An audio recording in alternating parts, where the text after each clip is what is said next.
And we are back. I am your host, Naphtali, and this is a New School of Thought presentation. And we will be continuing on with the Canaanite Connection, Part 5. Shalom and Most High Bless. To my truth seekers, my independent thinkers, and my independent researchers. If you respect someone who utilizes the Bible, science, and history, welcome. Now, who were the Anakim, the long necks? What was their story and their purpose? Thank you, Naphtali, for that powerful introduction. She'll be back shortly, but until then, I'll take it from here. In the beginning, the heavens were ordered, and the Most High set his throne above all creation. Yet among the angels, pride was found in one, Lucifer.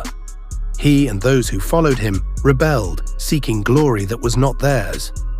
Cast down to the earth, their fate was sealed, but their corruption was not finished. The scriptures tell us in the book of Genesis that the sons of God looked upon the daughters of men and took them as wives. From this forbidden union came giants, men of renown, the Nephilim. Their presence brought violence, wickedness, and bloodshed to the earth. So great was their corruption that the Most High sent the flood to wash away the abomination of angel and man. In the days when Israel stood at the edge of the Promised Land, fear gripped the hearts of the people. For in that land dwelt giants, the sons of Anak. The name Anakim means long-necked, tall, towering, and dreadful to behold. The Hebrews believed them to be the descendants of the Nephilim, that ancient race of mighty men who once ruled the pre-flood world. When the spies returned after 40 days, they said, "Surely the land flows with milk and honey.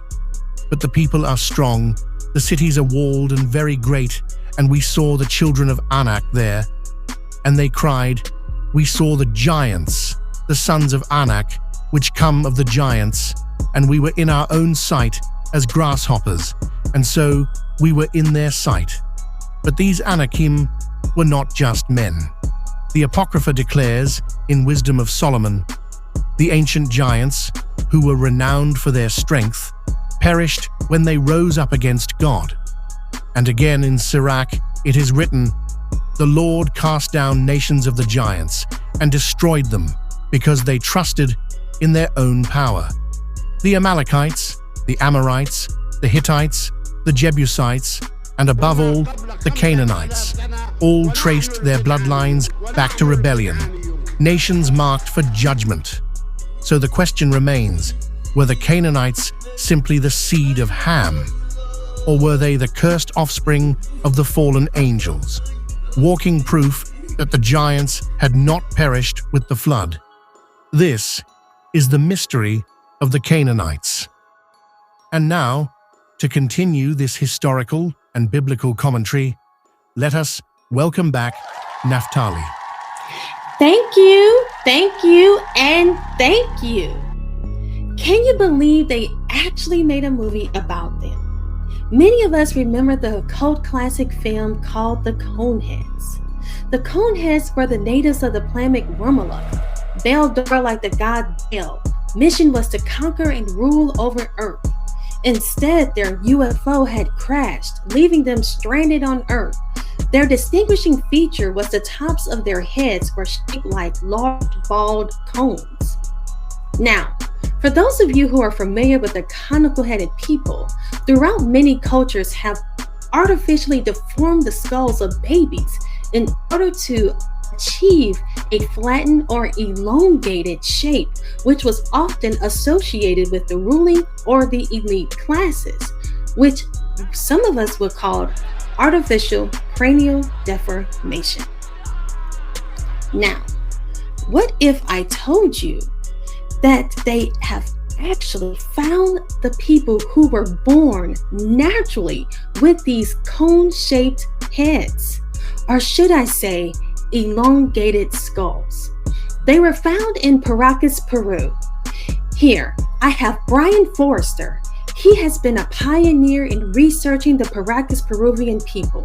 He not only conducted research and has written over 23 books and was featured on the hit show Ancient Aliens. He has also done genetic DNA analysis on the elongated skulls that have been discovered. Now we're going to allow Brian Forrester to educate us on the Paracas Peruvian people. Hi, this is Brian Forrester coming to you from Paracas in Peru. And I want to give you an update as to the recently released DNA results of the Paracas people. Now, it's taken us 5 years since we began this process to actually get the results. It took almost 3 years to get, or 2.5, to get permission from the Ministry of Culture of Peru, who we worked with very closely, especially with archaeologist Ruben Soto, in order to have the DNA testing approved by the government. A total of 18 skulls was tested, and results came back from 12.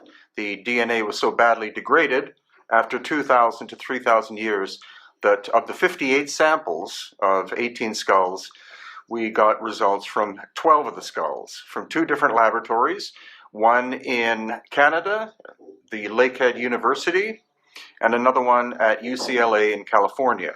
So, in what I can basically tell you is that all Native American people of 100% Native ancestry are supposed to be and were of the haplogroups A, B, C, and D. So the results that we got, 4 of the elongated skulls were of haplogroup B, which relates to the fact that there was Native American ancestry involved, but the other ones were not. And the most common haplogroups that showed up were U2E and also H, H1, A, and H2. If you look at where the most prevalent percentage of U2E and the H1s are, it is in between the Black and Caspian Seas, as in the Caucasus Mountains. And so that's very intriguing. What I can also share with you is what I believe was the migrational pattern, because these people, like some indigenous people of the Caspian area and Black Sea area, were and are dark red-haired and also very light skin and green eyes. And this seems to correspond as well with the elongated skulls. So I believe what happened was about 3,000 years ago, the ancestors of the Paracas decided to leave the area because they were being invaded by someone.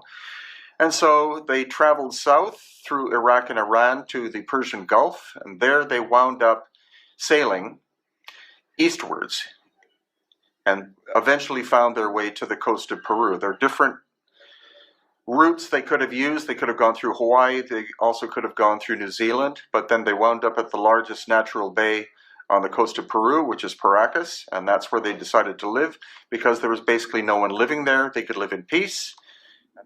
Hi, this is Brian Forrester coming to you from Paracas in Peru, and this is part 2 of a 5-part series about the elongated skulls DNA results from Paracas.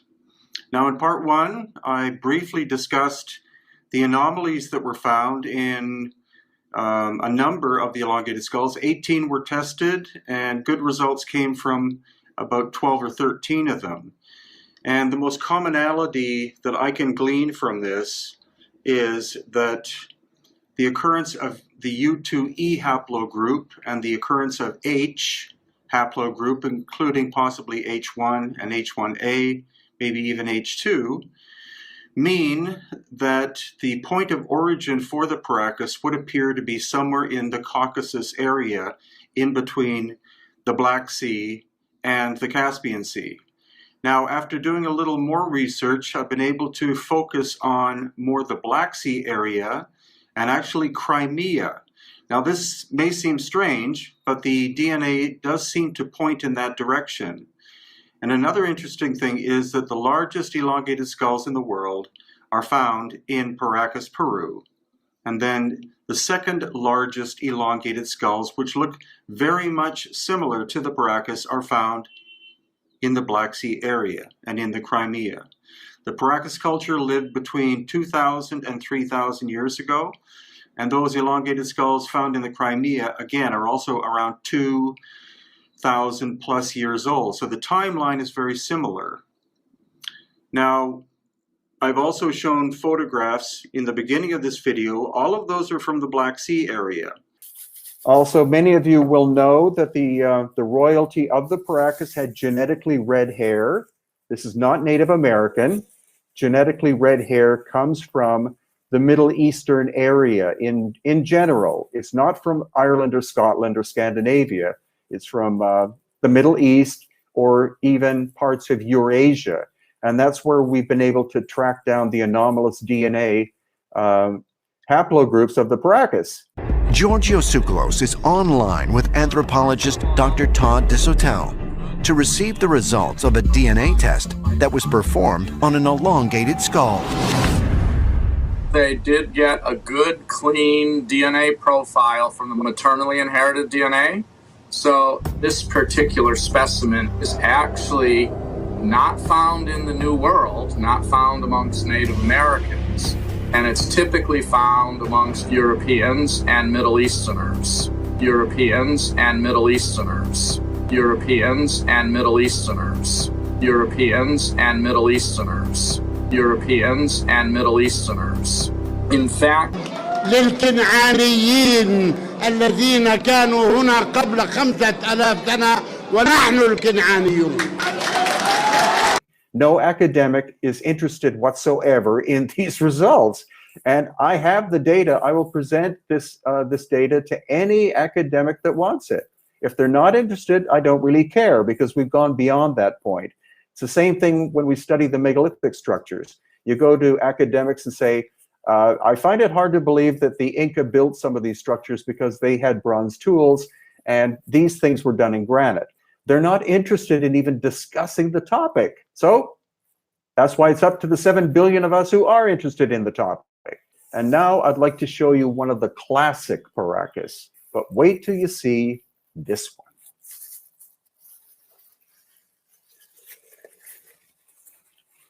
This is classic. Now look at the size of the skull.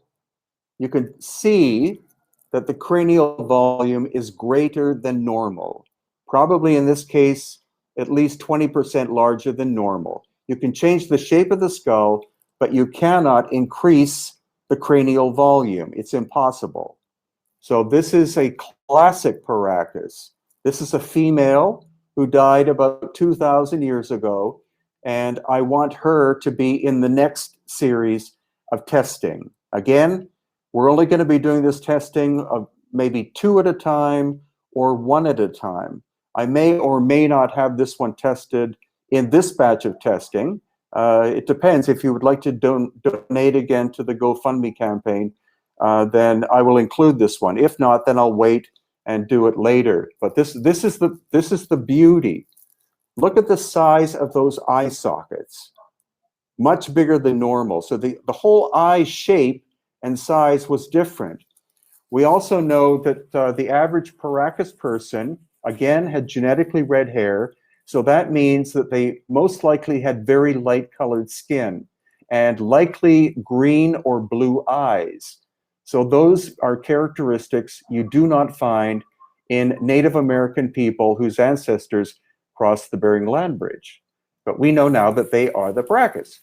And again, I wanted you to have a look at this skull. This is not the result of head binding. You see this very interesting bump in the forehead here. And here is the suture line that comes across this way. But the sagittal suture is completely missing. There is no sagittal suture. Also, notice this indentation. So here are the 2 hemispheres of the brain. This is a very complicated shape. As well, all of these little bones that you see here are in fact called Inca bones because they're a characteristic of the royal Inca people. And so since the Paracas also have these bones, it's quite likely that the Paracas to some degree were the ancestors of the Inca, at least part of the bloodline. The Inca were a very complex mix of different peoples. The standard idea that they simply evolved at Lake Titicaca and then migrated to Cusco through science and through medical study is being disproven. So I wanted you to see this beautiful classic example of this is the true Paracas elongated skull. So who were the conical-headed people? Were they the sons of the Anak, the long necks, the remnants of the Horites? Were they the Nephilim? In this next clip, I have author, lecturer, and filmmaker L.A. Marzulli, who is also a leading scholar on the topics of the Horites, the Nephilim, and the Paracas Peruvian people. He also shares the understanding, as I do, that the Canaanites came to the Americas after the Israelite conquest of Canaan. He says that they could have traveled to the Americas from the Iran Strip. They have found elongated skulls not only in Paracas, Peru, but also in Iran, the land of the Amorites, the creators of Babylon the Great. They have also found these skulls in Europe. Let's allow LA to break some of this down for us. It's all about the blood. It's always about human sacrifice. Always, always, always. Is there a connection between the Nephilim tribes? Could these be the Horites that migrated from the Levant, from Tel Gezer, way over to Peru? It's a possibility. Why? Because our DNA proves that the origin of these people did not originate from the Bering Land Bridge. They're not B1. They're not Amerindians. They're not. They originated someplace else. And I've said this before, but that stele on the coast of North Africa, and hats off to Mondo Gonzalez who pointed this out to me, that stele in North Africa, which is found by Procopius, stated, "We are they who fled from the face of Joshua, the robber, the son of Nun." What's that doing there? So we're the only team that actually published information of the Chongo skull. This is the enigmatic Chongo skull. When we were taking DNA samples at the Ica Museum, all right, I asked the head archaeologist, I said, can we examine the Chongo skull? Why? Because up at that point, we knew about the foramen magnum. Rick Woodward had already told me about the placement of the foramen magnum and how that completely changed the equation. So we go in there, and you've seen the video on this. It's also, for the first time ever, revealed in toto, as it were, in the DNA film number 6. Please check it out. So this is it. Look where the placement of the foramen magnum is. It is all the way to the posterior, to the occipital plate of the skull. If it was any more back, if it was pushed anywhere, it'd be outside the skull. And you hear me in the film, I go, oh my God, it's all the way in the back, because it is. It's all the way in the back. Literally, if it's a few centimeters, it's outside the skull. And as we talk about in the film, this would necessitate a longer neck in order to balance the skull. So are these the remnants of the Anakim, the long necks, or the Horites? We don't know. It's a mystery. Could there be a relationship between what we see in Iran and what we see in Paracas? Absolutely. In fact, let's go back here, because you'll find this is really interesting. See the Persian Gulf? Guess where the Persian Gulf empties into? And that's how they might have come down, and they may have just completely left the area and eventually wound up on the shores of Paracas. That's conjecture. That rewrites history as we know it. But you know what, folks? Something is going on here. And it's amazing how the academics, the so-called academics, are in intellectual concrete, in my opinion. So they can't go against the prevailing narrative, or they'll be branded, conspiracy theorists. That seems to be the bucket that catches everything. If you differ from the official narrative, you, my friend, are a conspiracy theorist. No, I'm looking at this and I'm saying to myself, something is going on. There is a relationship, in my opinion, between what we see in Paracas, what we see in Iran and other places. Elongated skulls? Absolutely. It is not the result of cranial deformation, cradle headboarding, in my opinion. It is, in fact, genetic. And that's why our film on the DNA is so important, because not only do we talk about the DNA that we took 58 samples, but we show the results of it. And guess what? The origins of that are in the Middle East, Iran, the Black Sea, right? It's all there.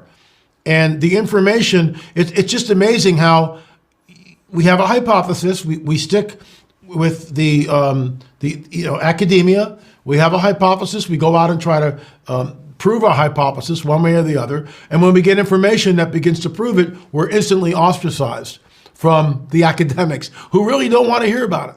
Well, it's all contaminated. All of our DNA evidence was contaminated. How do you know that? How do you know that? In fact, people who actually look at the film and watch what we did were amazed at the protocols we used in the field. They were stringent. They were dialed in from our good friends up in Canada, the only lab right now who will take our DNA samples. And they stated on the record that the protocols we put in place to extract DNA were above board, first class. I'll say it, you can see it in the film, but we're all wearing hairnets, full-blown body suits, double sleeves, gloves, masks, glasses, boots, the whole thing. And every time we switched skulls, we went out of the room, got rid of those body suits, those lab suits, donned new lab suits, and blew each other off with compressed air. Then we went back in, took samples, and the moment we took the samples, remember, we would turn the skull over like this, and right at the foramen magnum, we would take a drill and get fresh. We would scrape some of the outer layer off, but then go in and get fresh DNA, and we would collect that in like a folded piece of paper like this, okay? We fold the piece of paper and then we dump it into a bag.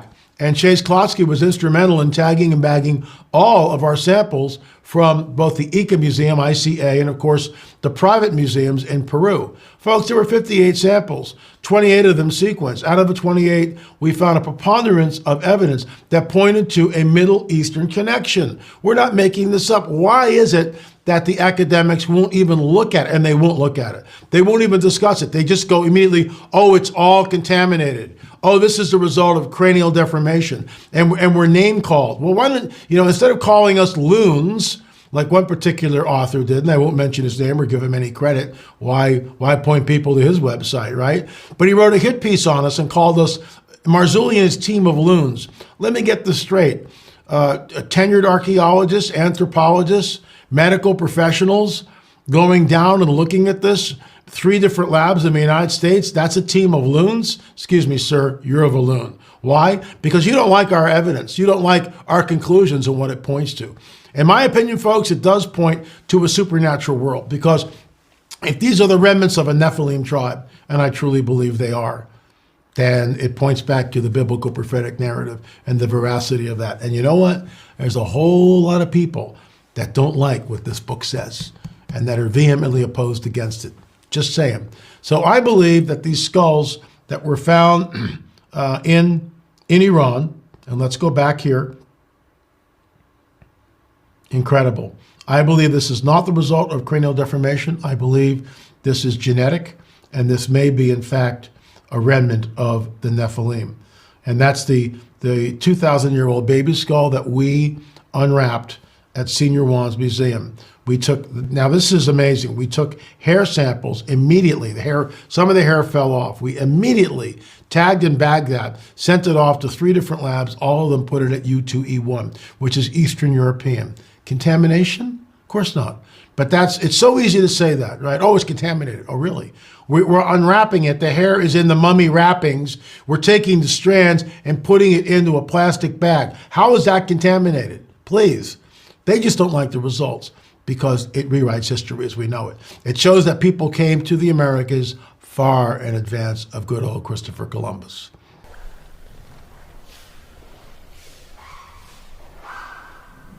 Awesome. Okay, you're ready. I'm ready. Okay, thank you. Please. Here.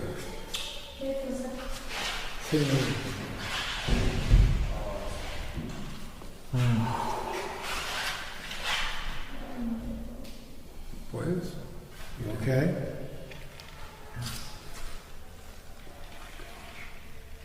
Wow.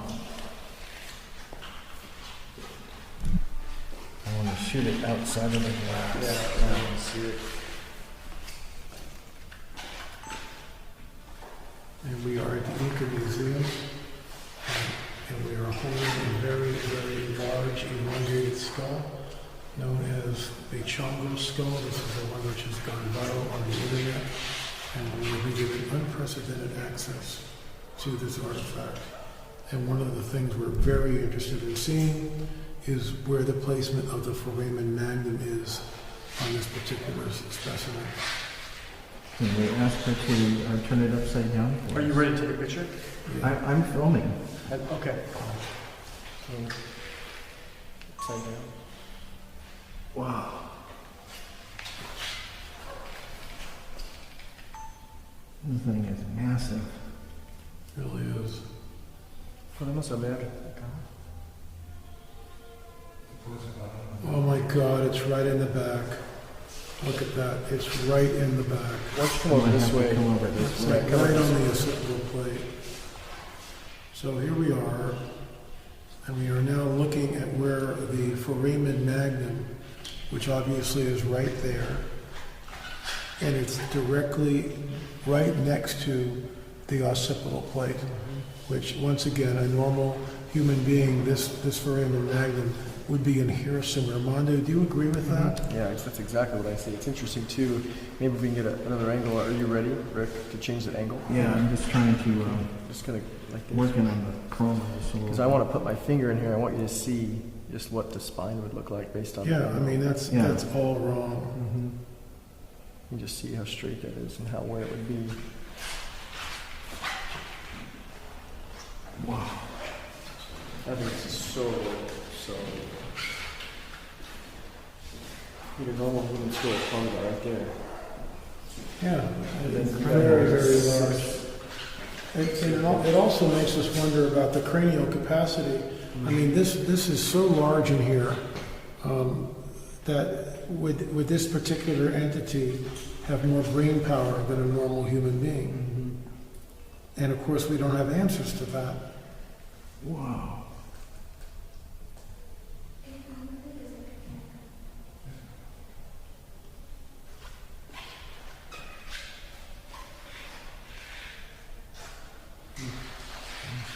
Incredible. I'd like to get some high-resolution stills if I could. Wow, did you guys just see that? These skulls may just be the offspring of the Nephilim. This may be the sons of Anak. I mean, isn't that amazing? This actually right here proves what the Bible has been saying all along. I mean, you guys have to leave me a comment or something in the comment section. Let me know what you guys think about what we just witnessed here. I mean, this is a really big deal. Right here, we just witnessed this one-of-a-kind footage of the actual skulls of what could be the actual Nephilim. Now, let's talk about the sons of Anak. Who were the sons of Anak? So I have prepared something for you specifically about the Anak, and as well, of course, the Canaanites. So let's get into that.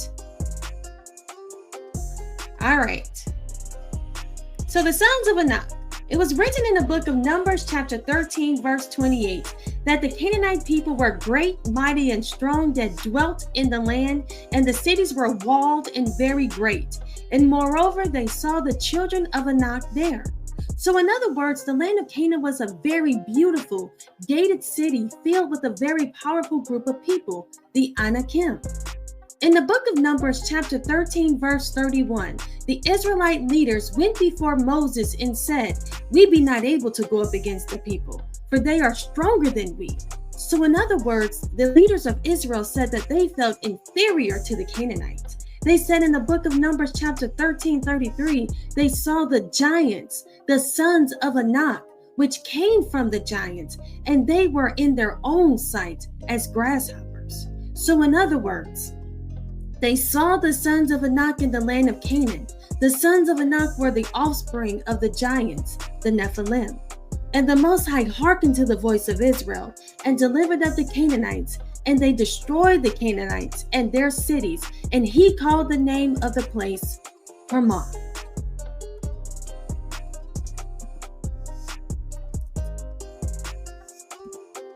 Now, let's talk about the war against the Nephilim, the Anak and the Most High.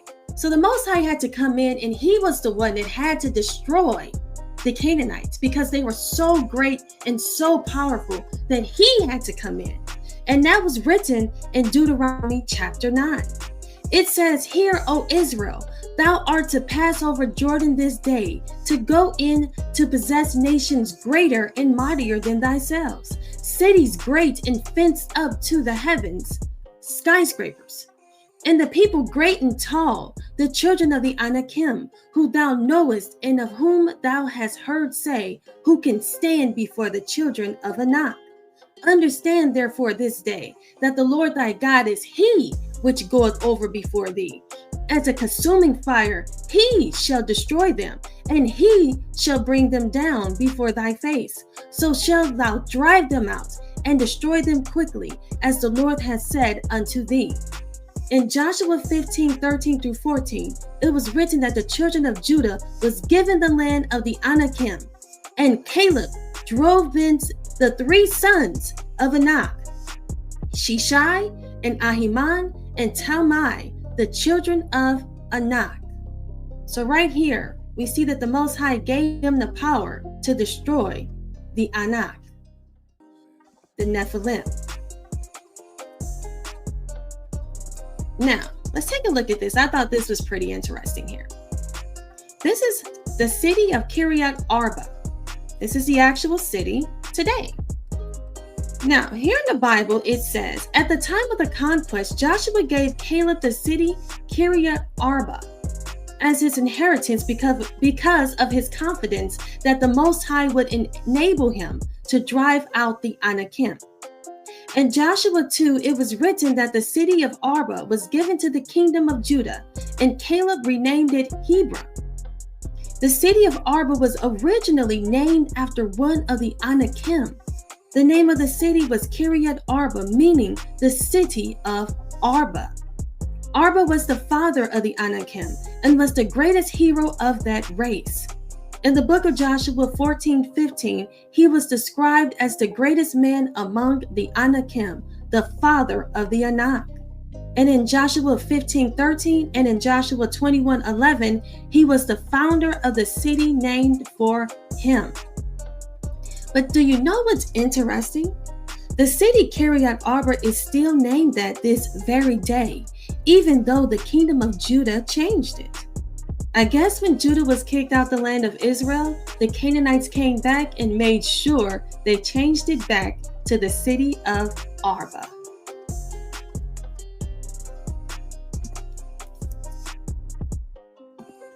All right, so this land of Canaan it flowed with milk and honey. It was a land of milk and honey because it flowed with milk and honey. So in other words, silver, gold, brass, and iron was what it flowed with.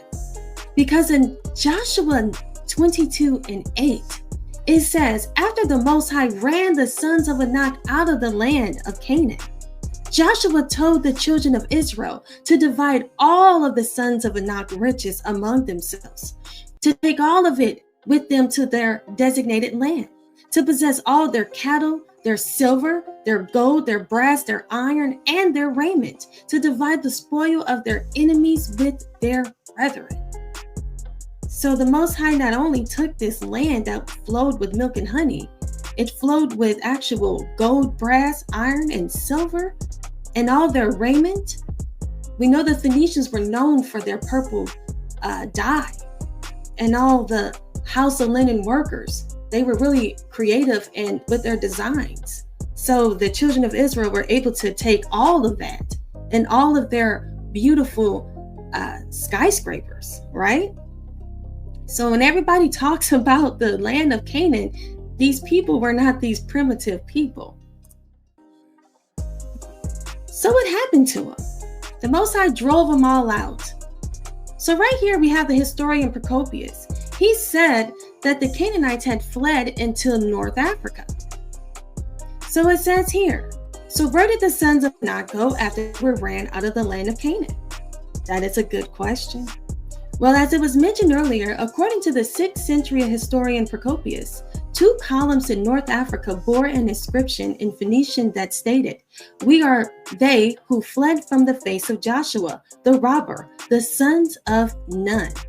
It says this inscription was said to have been left by the Canaanites who had built a fortress in Tagesis and were refugees from Joshua. So we know they went to North Africa. Europe is named after a Phoenician Canaanite princess. All right, so Europa, remember her? That's where Europe received its name, from a Phoenician Canaanite princess. So Europe is where the Canaanites went also. So they settled there too. But we are finding many other Phoenician Canaanite inscriptions right here in the Americas. The Paracas inscription, Dighton Rock, American Stonehenge, the inscription in Pedro de Gavia in Brazil, and we're going to take a look at that in just a second. So right here, remember they said that it was a walled city, and the landscape reached all the way up to the sky. Remember, the buildings were like skyscrapers. So we take a look at these ziggurats, these pyramids that were built here from the Mayans and the Incas, and all of their ziggurats and these temples that they have built. Look at these monuments. I mean, these are actual Mayan ziggurats right here. And look at these here. Look at this person all the way down here. Look at this structure. Very impressive, right? So what they did was, when they were kicked out of the land of Canaan, they came over here and they rebuilt that land. And as you see, we still have remnants of that here from 3,000 to 2,000 years ago. Look at the infrastructure. Look how stable it is. We can't even have buildings here 200 years old, right? Last. Well, let's just keep going.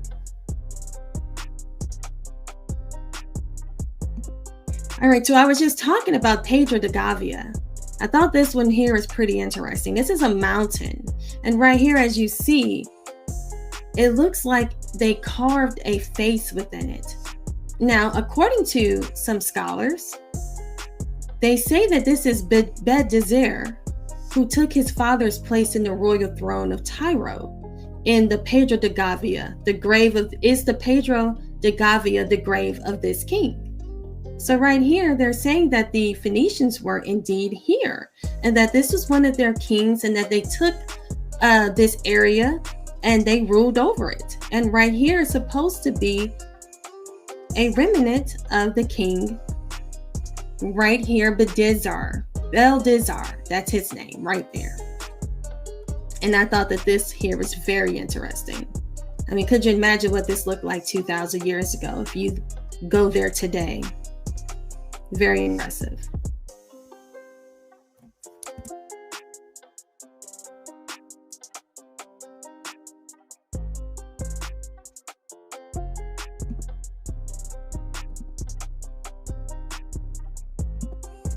All right, so I was talking to you guys about the Inga stone. So I mentioned the Inga stone many times if you watch my videos, but this is one of another sources that showcases that the Phoenicians were indeed here, and this showcased some of the Phoenician writings. So right here we see the Inga stone,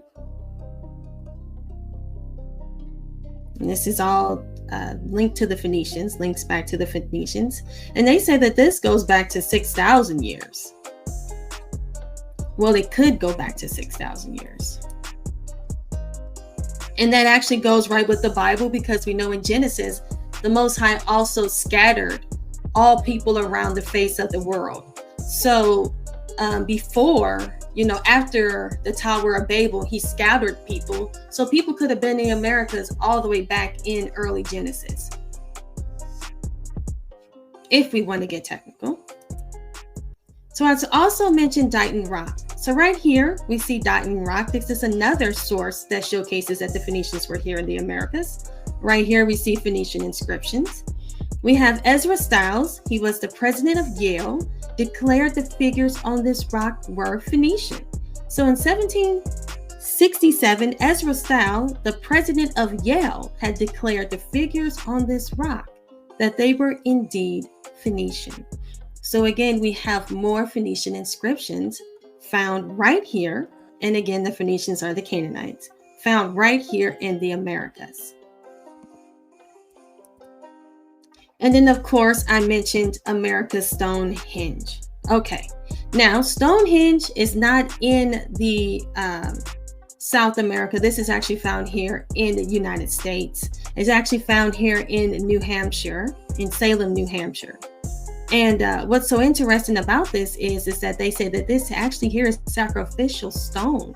So actually what took place here was sacrificing and bloodletting. So, and this was something that the Phoenicians are known for, as far as, sacrificing, human sacrifice. And right here we see that America's Stonehenge is the same as what we see in Europe. Also, as well as found in the Mesopotamian regions where the Canaanites were located originally. So, and let's not forget the Paracas giants whose DNA goes back to the Mesopotamian region. We must remember some of these large elongated skulls unearthed from the cemeteries in Paracas, Peru, possess anomalous anatomical features, such as only 2 cranial plates and only 1 suture, as well as the brain capacity of over 1,500 cms, which is larger than many of the skulls today. It says these skulls, which are between 1,500 to 3,000 years old, have been described by many researchers as evidence for the Nephilim, the sons of the Anak. Between 1880 through 1947, several hundred mummified bodies were excavated from burial sites in the Paracas Peninsula of Peru. Now, it says the royalty of the Paracas have been found to have been red hair, and DNA analysis confirmed they were originally from the Middle East. Out of all the 18 skulls that were surveyed, only 2 of the skulls came back with Native American DNA.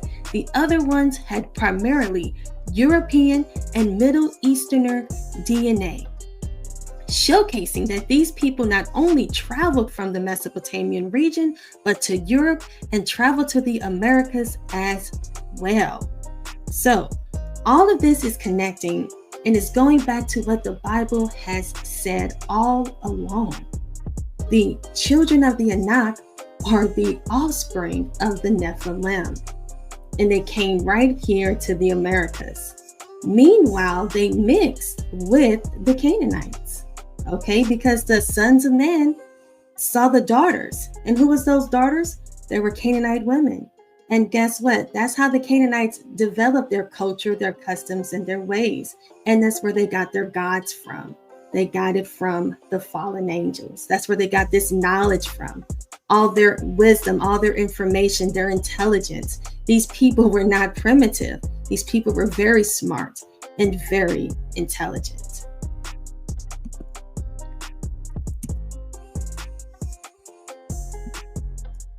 All right, so welcome to America, the land of the serpent gods.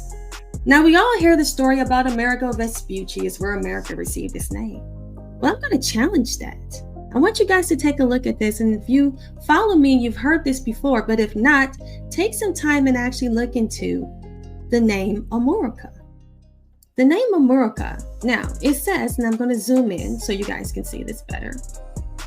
It says, in this book, New World Order, the Ancient Plan of the Secret Societies by William T. Stills, showed that America was called initially the land of the plum-feathered serpents by Indians of Peru.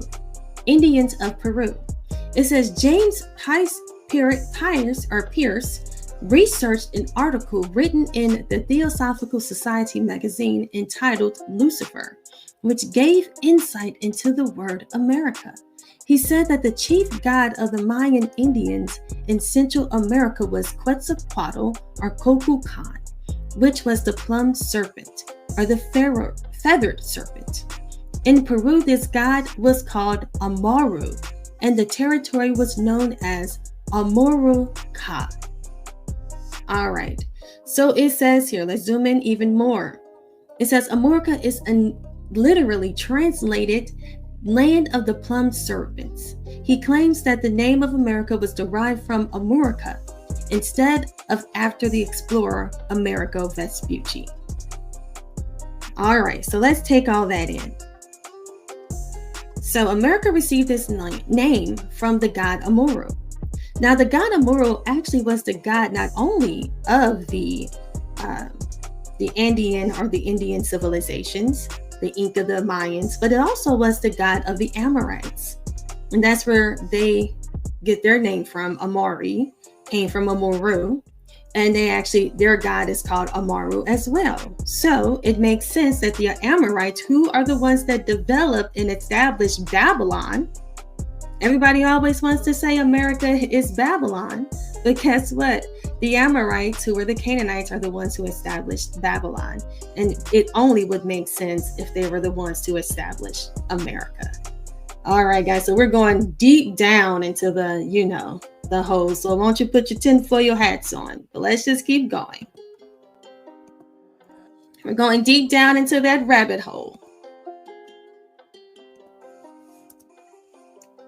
So again, America equals Amorica equals Amaru equals Amuru equals Amorites. So I'm going to leave this up here. This is my source. It says, what is the connection to the Arch of Triumph in Palmyra to the United States? Scholars have for years connected the etymology of America to Amuru. Amuru is nothing more than the Amorites, and the Amorites worship Marduk. Linguistically, these names are all related. Marduk was Satan, and according to the Europeans who worship Marduk, this is nothing more than Zeus, aka Jupiter. We already know Jupiter worship is prevalent in America, not only with the government, but within churches who in fact hold more esteem for Jupiter. Serapis than the real Jesus. We see this with them recognizing the long-haired hippie Jesus of Catholicism. Now, this person was pretty funny with that source. However, they are true and they are on point.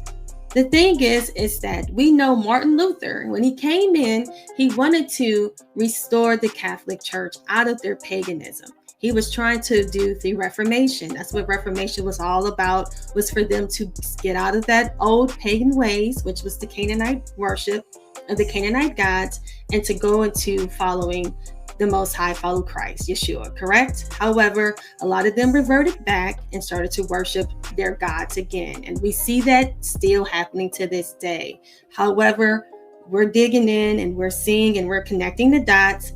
And a lot of us are not taking no for an answer. We know, we see what you're doing. We know who you are. But all right. So, I don't know about you guys, but I had fun tonight. I hope a lot of this information was something to think about. I hope a lot of this information was something for you to take and to look into for yourself. There's one thing that I say here is that there is no information that you should never turn your eyes away unless it's ridiculous. You always should. Knowledge should be increased, as the Most High said in the last days. A lot of these so-called teachers or leaders are telling people to not look into certain things. What you do is you eat the meat and you spit out the bones of the information. We have discernment. The Most High gave us discernment. But in conclusion, family, shout out to L.A. Marzulli and Brian Forster with their diligence and assiduousness. We are able to prove the Bible that the Nephilim truly did exist. They came right here to America, the Amorite Anakim. So as you see this tree here, we have the Canaanites at the top. And I promise you, I didn't create this. This was not created by AI. But right here, we see the Canaanites are at the top. And they say the pharaohs. And if a lot of you don't know, if you look into Egypt, the 14th dynasty, the Amorites actually ruled on the Egyptian thrones. If you look here, Babylon, the Amorites are the ones who established Babylon. And if you go down the Roman Empire, the Amorites were right there. The Phoenicians, were located right there in that region. And when you look into it, they're going to tell you, oh, but the Phoenicians just magically disappeared and the Romans just took over. Huh? And then when you go down to the Vatican, which is Rome again, they still are taking on the same Phoenician custom cultures and ways. Then we get into the temples, into the Khazars, and we get into all of that, down to the Illuminati. all of that originates from the Canaanites and then down to the United States. But again, guys, I had a great time with you all tonight. This concludes Naphtali's New School of Thought presentation on the Canaanites, part 5. Please tune in. I will be going live again, and I will be sharing more videos. Check out my Seed of the Father Doctrine debunked video that will be coming up with you guys next. All right, shalom and most high bless.